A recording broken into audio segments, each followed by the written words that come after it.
बहू वो प्रॉपर्टी तुम्हारी है, ना कि तुम्हारे माता पिता की। चुपचाप कल अपने मायके जाओ और उनसे कहो कि उस जमीन के पेपर तुम्हें दे दे। इसके आगे हमें कुछ नहीं सुनना है। मालती जी अपनी बहू नव्या को आदेश देते हुए बोली। मम्मी जी कैसी बातें कर रही है आप। मम्मी पापा ने वो प्रॉपर्टी मेरी शादी से पहले या यूं कहे कि मेरे बचपन में खरीदी थी। कई माता पिता अपने बच्चों के नाम से प्रॉपर्टी खरीदते हैं। वो एक तरह से उनकी सेविंग होती है। इसका मतलब ये तो नहीं कि प्रॉपर्टी पर हमारा हक हो जाएगा। हमने तो कभी नहीं सुना ऐसा कोई कानून। अरे प्रॉपर्टी जिसके नाम से खरीदी गई है तो वो उसी की होती है। उसके हिसाब से तो जमीन तुम्हारी ही है। मालती जी ने जवाब दिया। मम्मी जी ये मांग करना अच्छी बात नहीं है। आप बहुत गलत कर रही हो, नव्या ने कहा। नव्या तुम मम्मी से कैसे बातें किए जा रही हो। तुम्हें एक बार में समझ में नहीं आता है क्या। जब वो प्रॉपर्टी तुम्हारे नाम पर है तो उस पर तुम्हारा ही हक होगा ना। ऐसे कैसे तुम्हारे माता पिता उसे बेचने को तैयार हो रहे हैं। अब की बार नव्या का पति सुधीर बीच में ही बोला। सुधीर तुम तो पढ़े लिखे समझदार हो। कैसी बातें कर रहे हो तुम।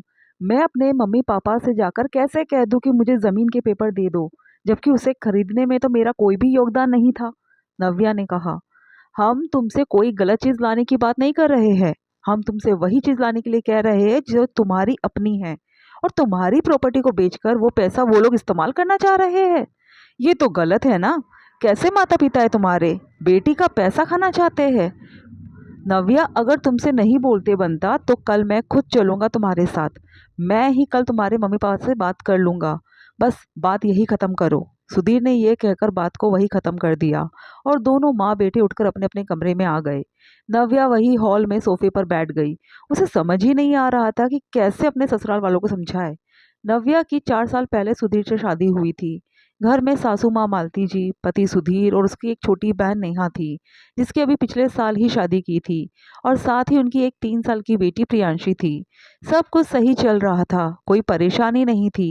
लेकिन पिछले महीने उसके मायके में पापा और भाई को पार्टनर के धोखे के कारण बिजनेस में काफ़ी बड़ा लॉस उठाना पड़ा, जिसके कारण पैसों की बड़ी समस्या आ गई। उन्हें कुछ समझ ही नहीं आ रहा था। आखिर उन्हें भी तो पैसे की भरपाई करनी थी। कर्जदार तो सिर पर आकर खड़े हो चुके थे। तभी उन्हें याद आया कि जब नव्या 5 साल की थी तब उन्होंने नव्या के नाम से एक छोटा सा प्लॉट खरीदा था। ये सोचकर कि एक छोटी सी सेविंग हो जाएगी, भविष्य में काम में आएगा। उन्होंने कभी भी उस प्लॉट के बारे में नव्या या उसके भाई के सामने जिक्र भी नहीं किया था। इस बारे में सिर्फ उन्हें और उनकी पत्नी को ही पता था। जब उसके पापा ने प्लॉट की कीमत के बारे में पता किया तो पता चला कि इतने सालों बाद उसकी अच्छी खासी कीमत हो चुकी है, जिससे उनका सारा कर्जा उतर जाता। इसलिए अभी 2 दिन पहले उन्होंने नव्या को फ़ोन लगाया था और उन्होंने बताया कि उन्हें एक ज़मीन बेचनी है जिस पर नव्या के सिग्नेचर होने हैं, क्योंकि वो ज़मीन उन्होंने उसके नाम से खरीदी थी। जैसे ही सुधीर और मालती जी को ये बात पता चली कि नव्या के नाम पर एक प्लॉट है, बस तब से सुधीर और मालती जी एक ही बात की जिद लेकर बैठे हुए थे कि प्लॉट तो नव्या के नाम पर है, उसका मालिकाना हक नव्या के नाम पर है। तो ऐसे कैसे उसके पापा उस प्लॉट को बेचने की कोशिश कर सकते हैं। बस तब से घर में टेंशन का माहौल था। इधर नव्या को ये बात अच्छे से पता थी कि पापा को अभी पैसों की सख्त ज़रूरत है, नहीं तो घर बिकने की कगार पर आ जाएगा। वो साइन करने जाना चाहती थी लेकिन ये लोग जाने ही नहीं दे रहे थे। इन 2 दिनों में घर में कई बार बहस हो चुकी थी। जब तीसरे दिन भी नव्या नहीं पहुंची तो उसके पापा खुद ही उसे लेने उसके घर आ गए। उसे घर पर देखकर मालती जी की भौहें तन गई। उन्होंने उसी समय सुधीर को फोन करके बुला लिया। जब तक सुधीर घर नहीं आया मालती जी ने नव्या को उसके पापा के सामने आने तक नहीं दिया।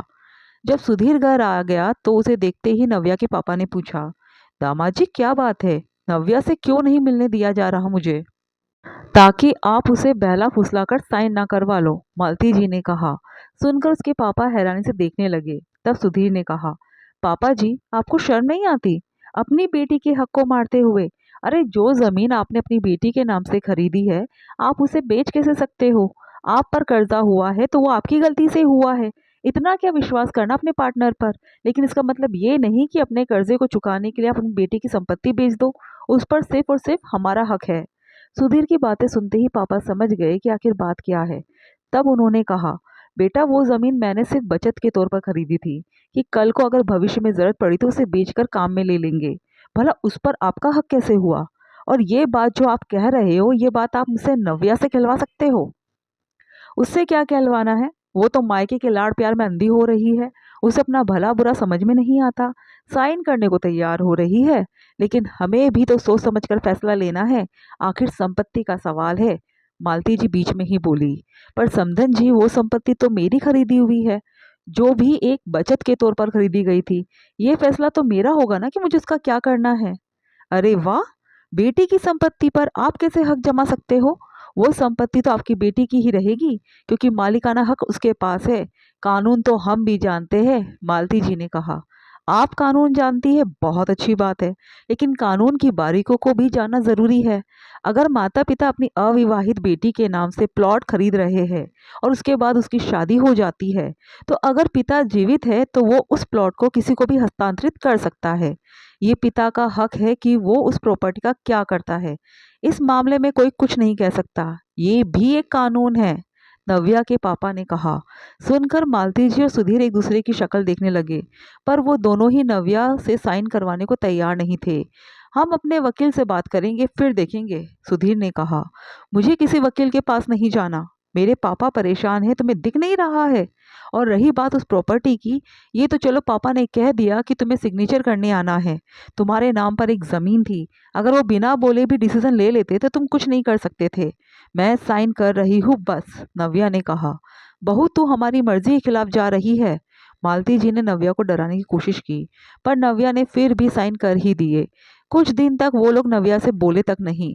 जब सुधीर ने अपने वकील से इस बारे में कंसल्ट किया तो उन्हें पता चला कि नव्या के पापा तो बिल्कुल सही कह रहे थे। इसलिए अब वो ज़्यादा कुछ बोल नहीं रहे थे, बस इस बात पर मुंह फुलाए हुए थे कि नव्या ने उनकी बात नहीं मानी।